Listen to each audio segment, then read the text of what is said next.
حیثیت نہیں ہے، یہ کہیں نہیں لکھا ہو یہ بچہ ہے اور یہ بوڑھا ہے اور یہ جوان ہے۔ اسلام اسلام ہے سب کے لیے، جب کلمہ پڑھنا ہے تو سب نے پڑھنا ہے۔ تو بچہ کیا ہوتا ہے کہ بچے نے کیا اسلام قبول کیا؟ امیر المومنین کب غیر مسلم تھے اور مسلمان ہو گئے؟ یعنی پہلے تو یہ ثابت کرنا ہوگا کہ امیر المومنین پہلے غیر مسلم تھے یا مومن نہیں تھے، بعد میں وہ مومن ہو گئے، مسلمان ہو گئے۔ اسلام تو وہ قبول کرتا ہے جو پہلے یا مشرک ہو یا کافر ہو۔ امیر المومنین نہ مشرک تھے نہ کافر تھے، کوئی بندہ ثابت کرے۔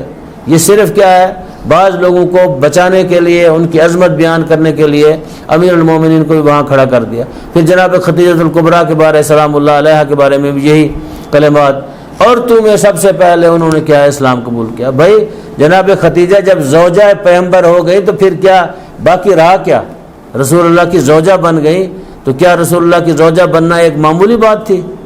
تو کیا وہ مسلمان نہیں تھی؟ رسول اللہ کو پتہ نہیں تھا کہ وہ مسلمان ہے؟ پھر یہ سوال ہے کہ مسلمان تھی تو پھر کس اسلام پہ تھی؟ پھر آپ سے سوال ہے کہ رسول اللہ کس اسلام پہ تھے؟ اس کے بارے میں بھی بحث ہے۔ بعض لوگ کہتے ہیں کہ حضرت جو ہے دین ابراہیمی کے احکام پہ عمل کرتے تھے، لیکن بعض لوگ یہ کہتے ہیں جو ایک پکا نظریہ ہے کہ حضرت جو ہے مستقلاً احکام الہی پہ کیا ہے عمل کرتے تھے، کیونکہ آپ ایک منصب رکھتے تھے نبوت کا جو ظاہری طور پر منصب نہیں تھا۔ تو لہٰذا باقی جتنے لوگ بھی تھے جناب خدیجہ الکبریٰ سے لے کر جتنے بھی موجود تھے جو مشرک اور کافر نہیں تھے، وہ دین ابراہیمی پہ تھے، اسی دین کو کیا فالو کرتے تھے۔ تو لہٰذا یہ باتیں بھی کیا ہے درست نہیں ہے کہ بچوں میں اس نے اسلام قبول کیا، بوڑھوں میں اس نے کیا، اور کیا ہے عورتوں میں فلاں بندے نے کیا ہے اسلام قبول کیا۔ نہیں، یہ بات درست ہے کہ اللہ تعالیٰ جو ہے اپنی حکمت کے ذریعے انتظار میں تھا۔ اللہ چاہتا تو پہلے بھی یہ کام کر سکتا تھا، نہیں، اللہ جو ہے پیغمبر کو بھی ایک موقع دینا چاہتا تھا، ان کے اندر رہیں، ان کو دیکھیں، ان کو سمجھیں، کس کا شرک کس حد تک ہے، کس کا کفر کس حد تک ہے، کون کس حد تک جو ہے آگے چلا گیا ہے، کون جو ہے پیچھے رہ گیا ہے۔ یہ ساری چیزوں کو جب بھانپ لیں پھر کیا ہے اعلان نبوت آپ فرمائیں، تو ادھر سے امیر المومنین بھی اس سن سال میں آ گئے کہ آپ صلی اللہ علیہ وآلہ وسلم کی کیا ہے حمایت کریں۔ تو پھر انہوں نے کیا کہا کہ نہیں مانا۔ جو لوگ آپ کو امین بھی مانتے تھے، صادق بھی مانتے تھے، لیکن جب یہ بات کہی، یہ بات ماننے کے لیے تیار تھے کہ پہاڑ کے پیچھے آپ کہہ دیں اگر لشکر نہ بھی ہو تو لشکر کو ہم مان جائیں گے، لیکن کیا ہے توحید کی گواہی دینے کے لیے تیار نہیں تھے۔ اس کی وجہ کیا ہے؟ اس کی وجہ یہ ہے کہ آپ دیکھتے ہیں کہ آپ کے معاشرے کے اندر بھی یہ بیماری موجود ہے۔ انشاءاللہ کل ہم اس کی طرف اشارہ کریں گے کہ ہمارے اندر بھی یہ شرک و کفر والی بیماریاں موجود ہیں، اور آپ حضرات یہاں تشریف فرمائے ہیں، بہت سارے لوگ یہ کہیں گے ہم تو مولانا صاحب مشرک نہیں ہیں۔ شرک کی بھی کیا ہے کئی قسمیں ہیں، ان میں سے شرک خفی بھی ہے۔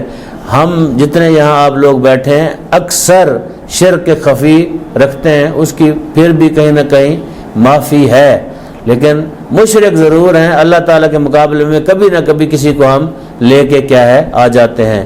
بار اللہ تجھے واسطہ ہے اپنی عزت عظمت کا، اپنی جلالت کا، ہماری ان کی ہوئی باتوں پہ سب سے پہلے مجھے اور ان لوگوں کو عمل کرنے کی توفیق عطا فرما، پھر ناظرین کو اس پہ عمل کرنے کی توفیق عطا فرما۔ آپ صلی اللہ علیہ وآلہ وسلم کی عزت عظمت کا واسطہ تمام مومنین مومنات دنیا کے کسی بھی حصے میں رہتے تھے، دنیا سے چلے گئے، ہمارے ادارہ کے معاونین، طلاب، اساتذہ، ملازمین، ٹرسٹیز حضرات جو دنیا سے چلے گئے، علماء، میرا اللہ تجھے واسطہ ہے اپنی عزت عظمت کا سب کو جوار رحمت میں جگہ عطا فرما۔ میرا مالک بالاخص علامہ اختر عباس نجفی محسن ملت قبلہ قاضی صاحب مولانا خادم حسین صاحب کو جوار رحمت میں جگہ عطا فرما۔ میرا اللہ تجھے واسطہ ہے اپنی عزت عظمت کا جن لوگوں نے ہمارے اس کام کے لیے جس کو ہم نے شروع کیا ہے اس میں ہماری مدد کی ہے، اس میں سرفرست سید علی ذوالقرنین صدیقی برادران، نور بھائی، ایک ڈاکٹر صاحب ہیں، خاتون ہیں، زیدی صاحب نے ہماری مدد کی، شیخ عامر حسن نے، میرا اللہ ان کی توفیقات خیر میں اضافہ فرما، ان کے مرحومین مرحومات کو جوار رحمت میں جگہ عطا فرما۔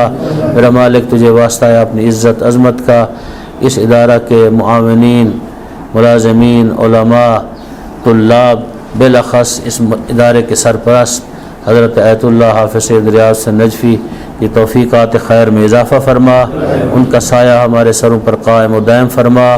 میرا اللہ تجھے واسطہ ہے اپنی عزت، عظمت، جلالت کا، اپنے مقام والا کا، ہمارے بار میں آقا امام زمانہ کا ظہور جلد فرما، امام کو ہم سے خوش اور راضی فرما، ہم سب کو امام کے اعوان و انصار میں سے قرار دے۔